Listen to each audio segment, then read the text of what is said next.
Welcome back, warrior.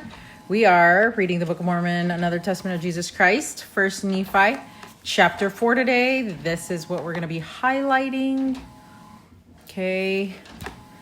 And put all these over here.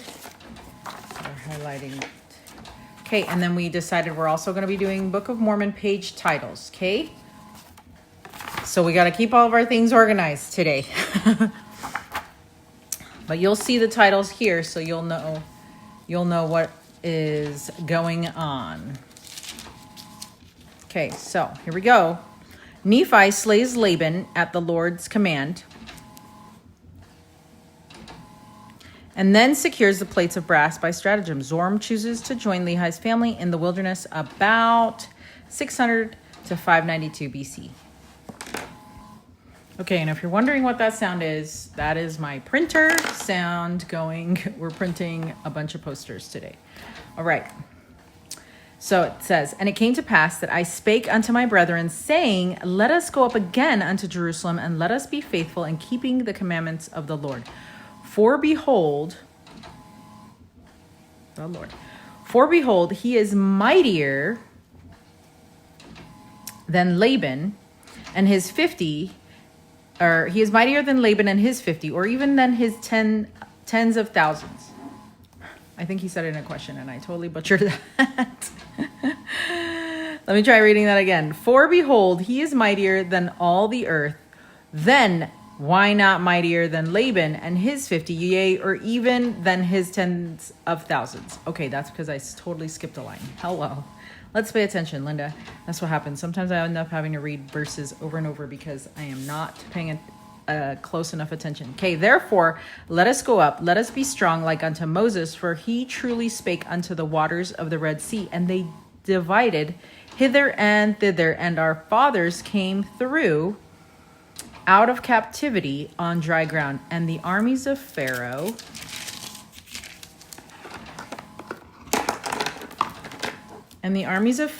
did follow and were drowned in the waters of the Red Sea. Oh, I guess these papers are still a little bit thin, but that's okay. Now behold, I'm sorry. We've got to go and highlight the back of this page here because we had the word the Lord. So here we go. Remember, we're highlighting the verses that speak of Christ. Okay,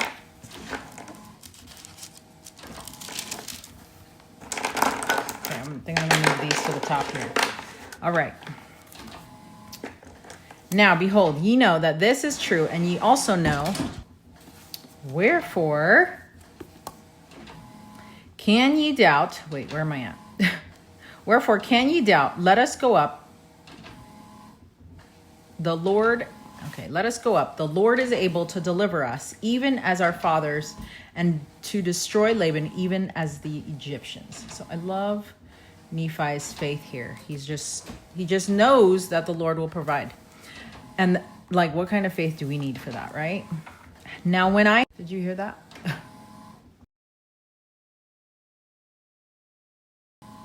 Hopefully you didn't hear that alarm, but that's my alarm to go pick up my child. So I still have some time because he likes playing outside. Okay, anyway. Now, when I had spoken these words, they were yet wroth and did still continue to murmur. Nevertheless, they did follow me up until we came without the walls of Jerusalem. And it was by night, and I caused that they should hide themselves without the walls. And after they had hid themselves, I, Nephi, crept into the city and went forth towards the house of Laban. And I was led by the Spirit, not knowing beforehand the things which I should do. The Spirit.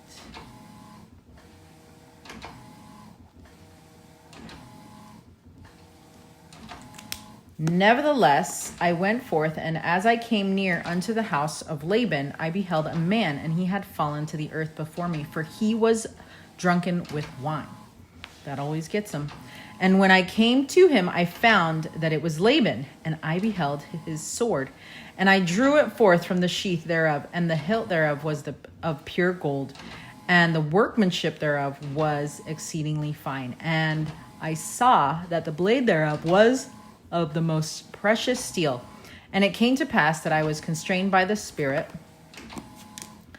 that I should kill Laban. P.S. No one will be constrained by the Spirit to do that in these days. So don't try it. No, your brother needs to stay alive. Yes. That I should kill Laban. But I said in my heart, never at any time have I shed the blood of a man. And I shrunk and would that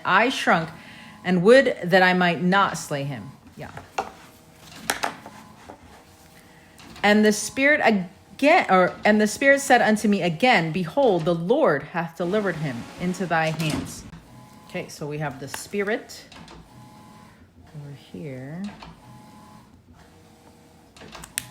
And the Lord right there.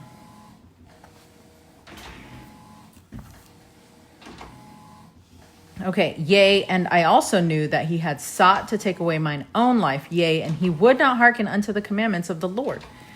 And he also had taken away our property. Here we are with those. And it came to pass that the Spirit said unto me again, slay him, for the Lord hath delivered him into thy hands.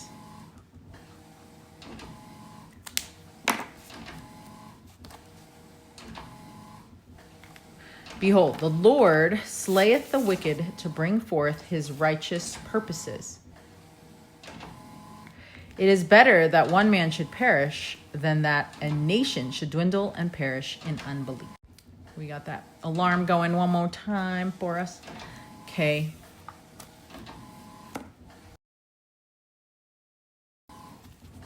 And now, when I, Nephi, had heard these words, I remembered the words of the Lord, which he spake unto me in the wilderness, saying that inasmuch as thy seed shall keep my commandments, they shall prosper in the land of promise. Or shall keep my commandments. Did I say die? Yea, and I also thought that they could not keep the commandments of the Lord.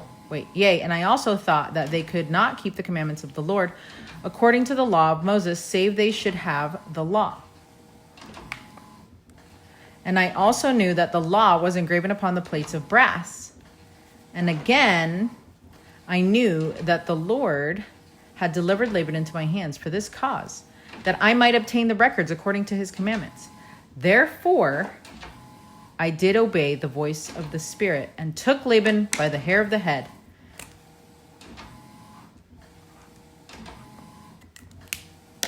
And I smote off his head with his own sword. And after I had smitten it, that would have been so impossible for me to do. Okay, so that would have taken a lot of courage. And after I had smitten off his head with his own sword, I took the garments of Laban and put them upon mine own body, yea, even every whit, and I did gird on his armor about my loins. And after I had done this, I went forth unto the treasury of Laban. And as I went forth towards the treasury of Laban, behold, I saw the servant of Laban who had the keys of the treasury. And I commanded him in the voice of Laban that he should go with me into the treasury.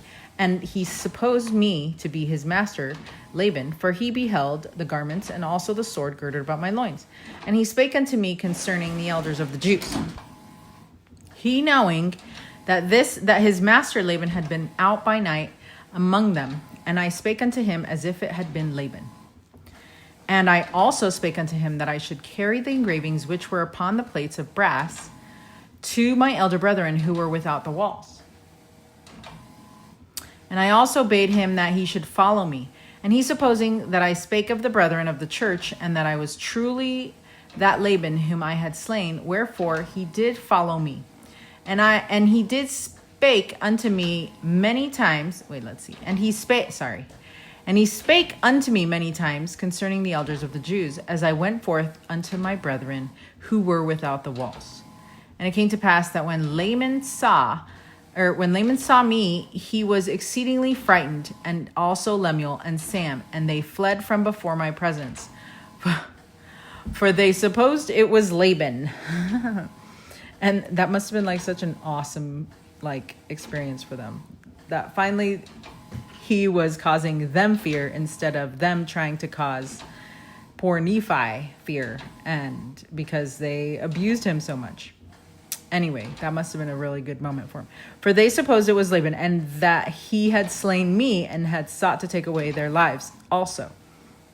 And it came to pass that I called after them, and they did hear me. Wherefore they did cease to flee from my presence. And it came to pass that when the servant of Laban beheld my brethren, he began to tremble, and was about to flee from before me, and returned to the city of Jerusalem. Okay, we have picked everyone up, and we are now going to finish highlighting the scriptures with the mentions of the verse where Christ is mentioned. Okay. So this is going to be weird because on the back side, whoops, I wasn't supposed to highlight that. Okay. I was just highlighting because the back side was highlighted. Sometimes it's going to be weird. And it might feel like you're highlighting a lot because you are. Okay, because why? Because the Book of Mormon talks about Jesus Christ, and that's fantastic.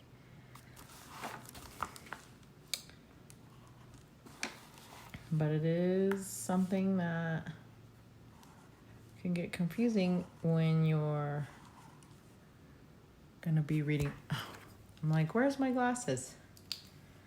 There they go.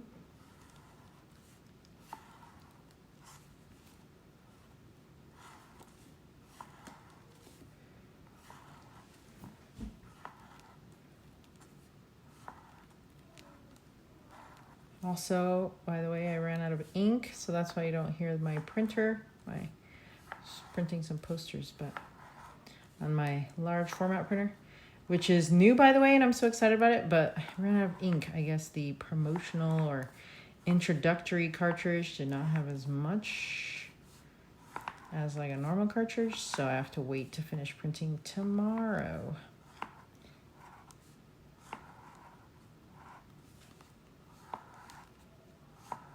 Okay.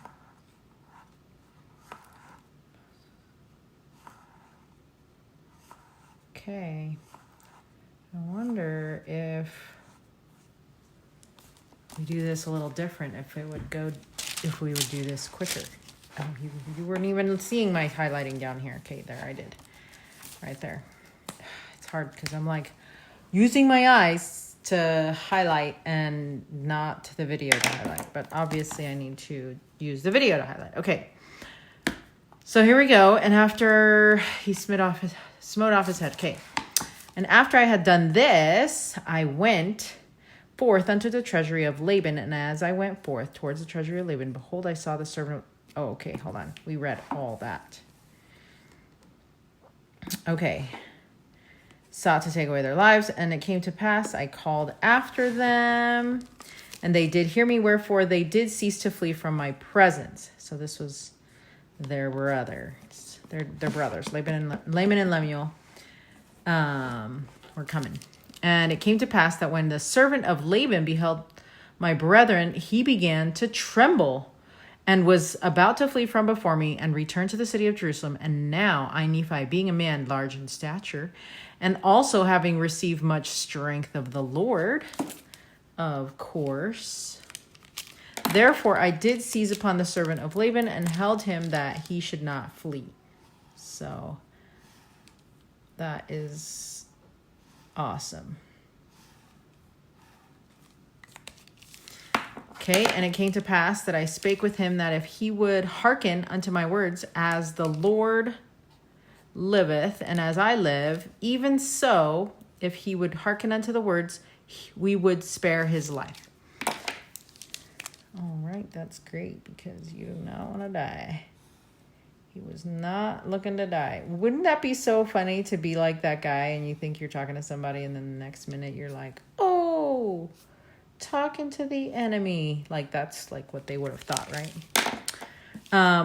And I spake unto him even with an oath that he need not fear, that he should be a free man like unto us, if he would go down into in the wilderness with us. Now, I think it's interesting that they call him a free man. He just had a job, but maybe he was like considered some kind of a slave or something. A servant, because it was a servant of Laban. But here in these days, it'd be like, you don't have to work, and it'd be like free. But I don't know. I don't think that's kind of the same thing. But anyways, because I mean, if you're a shepherd or you're walking, there's like way more work doing that. Anyway, and so then he said, and I also spake unto him, saying, surely the Lord hath commanded us to do this thing, and shall we not be diligent in keeping the commandments of the Lord? Therefore, if thou wilt go down into the wilderness to my father, thou shalt have a place with us. So at least he would have a place to stay. Now, Zoram, think about like the servant life of Zoram. I don't know. Did he have like a cush place? Did he get to live at like a palace or like at a fancy place? Like, I don't know. Is that where he lived? Like, would I have switched? Would I have done that? You know, I don't know. Okay, and then it says, and it came to pass that Zoram did take courage at the words which I spake. Now Zoram was the name of the servant, and he promised that he would go down into the wilderness unto our father. Yea, and he also made an oath unto us that he would tarry with us from that time forth. So he did not have it that great if he was willing to give up that kind of luxury, right? Or he could have been like a religious guy, and he could have been one that heard the prophet speak, which would have been Lehi, right? And so maybe he knew that Jerusalem was going to get destroyed, and so he was like, yeah, I better go.